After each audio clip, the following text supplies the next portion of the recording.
2025 foi um ano em que eu tomei uma decisão e resolvi conhecer melhor a obra da Patti Smith, uma artista marcada por múltiplas habilidades, que além de cantora também é escritora, desenhista, fotógrafa e outras coisas mais. O meu foco inicialmente foi para a música, a área onde a Patti Smith é mais conhecida.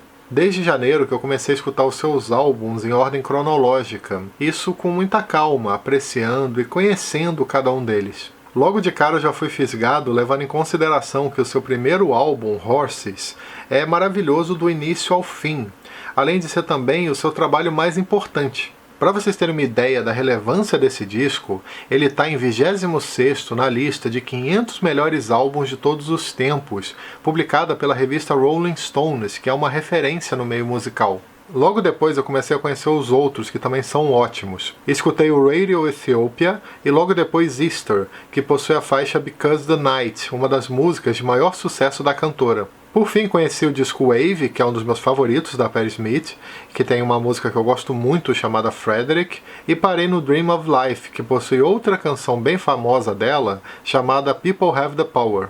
Ainda faltam vários álbuns para escutar, já que a discografia da Patti Smith é enorme, mas depois de tanto tempo escutando suas músicas com frequência, prestando atenção em várias letras, surgiu finalmente aquela curiosidade em conhecer a obra literária dessa artista. Eu resolvi seguir o óbvio e fui direto para o seu livro mais famoso, chamado Só Garotos, que no Brasil saiu pela editora Companhia das Letras e conta com tradução, deixa eu dar uma olhada, com tradução de Alexandre Barbosa de Souza. Mas o que eu não esperava é que essa obra ia me envolver tanto, se transformando com certeza numa das minhas melhores leituras do ano. Eu comecei a leitura com curiosidade pelas origens da Patti Smith e terminei completamente encantado e até emocionado com tudo aquilo que ela consegue transmitir nessas páginas. Esse é um trabalho rico que nos apresenta não apenas a história de uma grande artista, mas principalmente a sua bonita relação com Robert Mapplethorpe, que se tornaria um dos maiores fotógrafos dos Estados Unidos.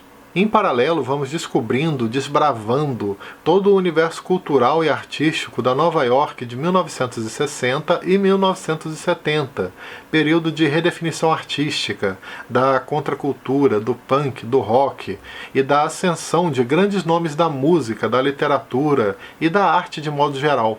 Mas antes de falar melhor sobre tudo isso, não esquece de deixar uma curtida aqui embaixo que ajuda bastante o canal. Isso faz com que o YouTube recomende esse conteúdo para mais pessoas. O começo do livro é um prenúncio daquilo que inevitavelmente veremos no final. Ele se inicia da seguinte maneira, vou ler aqui para vocês. Eu estava dormindo quando ele morreu. Telefonei ao hospital para dar boa noite outra vez, mas ele já estava embalado, sob camadas de morfina. Segurei o telefone e fiquei ouvindo sua respiração ofegante, sabendo que nunca mais o veria de novo. Como podemos imaginar, a autora está falando do Robert e de tudo que ela vivenciou pouco antes da sua morte, que no caso foi no dia 9 de março de 1989. Naquela época, os dois eram amigos e viviam em cidades diferentes, sendo que a Patti Smith já estava casada e tinha 2 filhos. Após narrar rapidamente o que ela sentiu logo depois que o Robert veio a falecer, a Patti Smith volta no tempo e começa a tratar de maneira intercalada sobre a origem dos dois. Nós vemos como a Patti Smith nasceu e cresceu numa família de classe média baixa, uma família meio caótica, mas muito presente, de pessoas que tinham um apreço genuíno pela arte. A sua infância foi cheia de brincadeiras bem imaginativas com seus irmãos e também marcada pela influência religiosa da sua mãe. Foi nesse ambiente que a Patti Smith desenvolveu seu interesse por livros, por literatura, recurso que ela utilizava tanto pelo simples prazer da leitura, quanto também como um consolo nos momentos difíceis.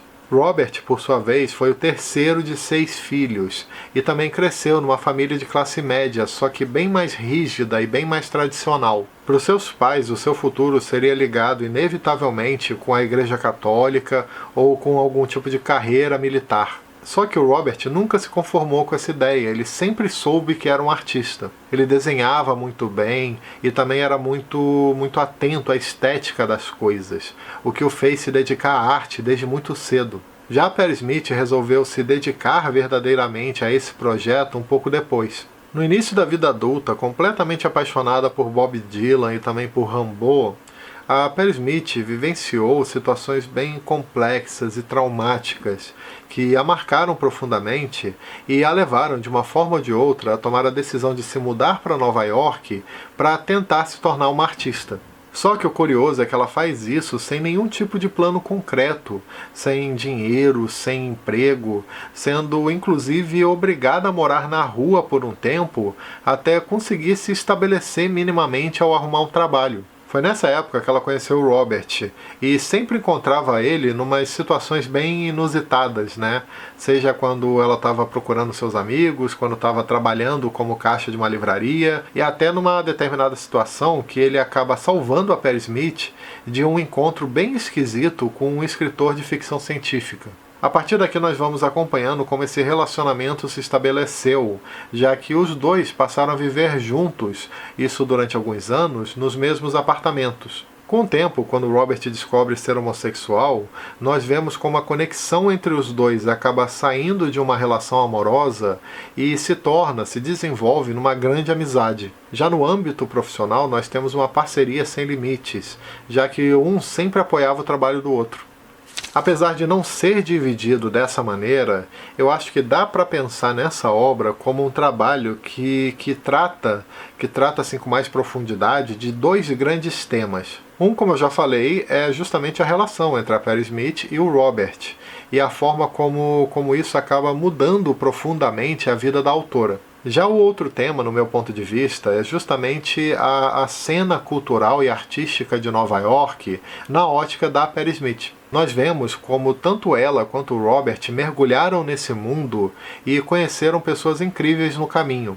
No caso deles, essa imersão, digamos assim, começou para valer quando ambos se mudaram para o Hotel Chelsea, um prédio histórico marcado por residentes dos mais aclamados, como se fosse uma espécie de caldeirão onde artistas, conhecidos ou não, convivem uns com os outros. São tantas pessoas famosas que já frequentaram ou moraram nesse prédio que fica completamente impossível citar todo mundo. Mas, para vocês terem uma ideia só de alguns nomes, temos, por exemplo, o Arthur C. Clarke, o Jack Kerouac, o Stanley Kubrick, a Madonna, o Bob Dylan, o Jimi Hendrix, a Janis Joplin e por aí vai. Tem um trecho interessante no livro onde a Perry Smith fala sobre a sensação de viver naquele local tão emblemático, e eu quero ler aqui para vocês porque é bem interessante. Eu não tinha a menor noção de como seria a vida no Hotel Chelsea quando demos entrada, mas logo percebi que era um tremendo golpe de sorte ter ido parar lá. Poderíamos ter alugado um bom apartamento no East Village, pelo que pagávamos ali, mas morar naquele hotel excêntrico e maldito dava uma sensação de segurança comparável à de uma educação 5 estrelas. Foi nesse hotel, por exemplo, que a Perry Smith cantou uma música para Janis Joplin. Foi nele também que o Robert desenvolveu a sua arte visual e teve acesso à sua primeira Polaroid, que foi fundamental para ele entrar, nesse campo da fotografia. Outro local marcante bastante citado no livro é o Max, um restaurante que servia como ponto de encontro de vários artistas, como, por exemplo, o Andy Warhol, o Lou Reed, Allen Ginsberg, David Bowie, entre outros. Era um ambiente com mesas disputadas que muitas vezes definia o status do artista que estava sentado nela. Perry Smith faz um comentário interessante no livro sobre esse local, vou ler aqui rapidamente. Mas o Max ainda espelhava o nosso destino. Robert havia começado a fotografar a turma de Warhol, apesar de estarem indo embora, e eu lentamente passara a me enturmar no mundo do rock, com pessoas que viviam nele, primeiro através da escrita e depois me apresentando em público. No decorrer das páginas, nós vamos conhecendo diversas histórias curiosas e também influências importantes que acabam marcando tanto a autora quanto o Robert. Tudo isso até o ponto em que cada um acaba realmente se destacando no seu ramo. Só Garotos é uma leitura sobre artistas em construção, sobre pessoas que querem entrar nesse universo, que entendem fazer parte dele, mas não sabem exatamente qual caminho seguir.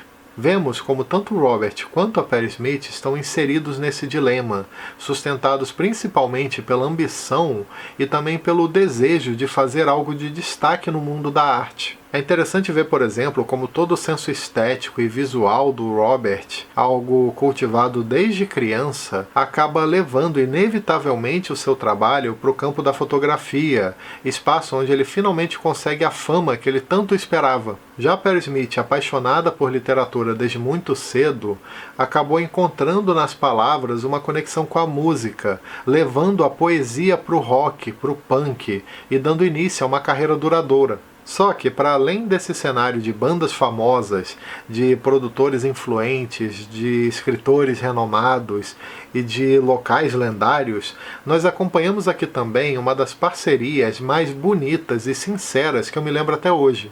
A ligação entre Patti Smith e Robert começa como um relacionamento amoroso e se estabelece depois como uma amizade marcada pelo cuidado, pela intimidade e pela admiração mútua. Para vocês terem uma ideia, uma das partes mais bonitas do livro, na minha opinião, é justamente quando o Robert se dá conta de que a Patti Smith alcançou o sucesso antes dele. Isso depois dele perceber que várias lojas diferentes estavam tocando uma música dela. Por isso que a parte final da leitura, por si só, é tão emocionante, sabe? Nela é apresentado aquilo que aparece nas primeiras páginas do livro, ou seja, os momentos finais do Robert e a forma como a Patti Smith tenta lidar com essa situação. Só Garotos é um livro que, se quiser, você pode ler como uma obra sobre a origem de dois ícones culturais dos Estados Unidos, ou talvez até como um apanhado de histórias no meio artístico de Nova York. Mas para mim, essa obra também é uma homenagem incrível. Patti Smith escreveu aqui um livro de memórias pessoais, onde boa parte delas são dedicadas a outra pessoa, a alguém que teve um profundo impacto na sua vida. Além de se tratar de um belíssimo tributo, a obra também fala muito sobre amor, sobre juventude, sobre arte, tudo isso numa escrita envolvente que transmite do início ao fim muita nostalgia. Patti Smith tem toda a minha admiração, ela é uma baita escritora e também tem discos excelentes. Tanto ela quanto Robert eram só garotos, como diz no título, mas como descobrimos no livro, muito mais do que isso também. Como eu falei no início do vídeo, essa daqui com certeza foi uma das minhas melhores leituras de 2025. Por conta disso, eu quero aproveitar o momento e te recomendar a minha melhor leitura do ano passado, um livro igualmente emocionante chamado A Trégua, do escritor uruguaio Mário Benedetti. Primeiro se inscreve no canal e depois confere a resenha que eu vou deixar aqui do lado. Vale muito a pena dar uma chance. Beleza? Então é isso aí. Nos vemos no próximo conteúdo. Tchau!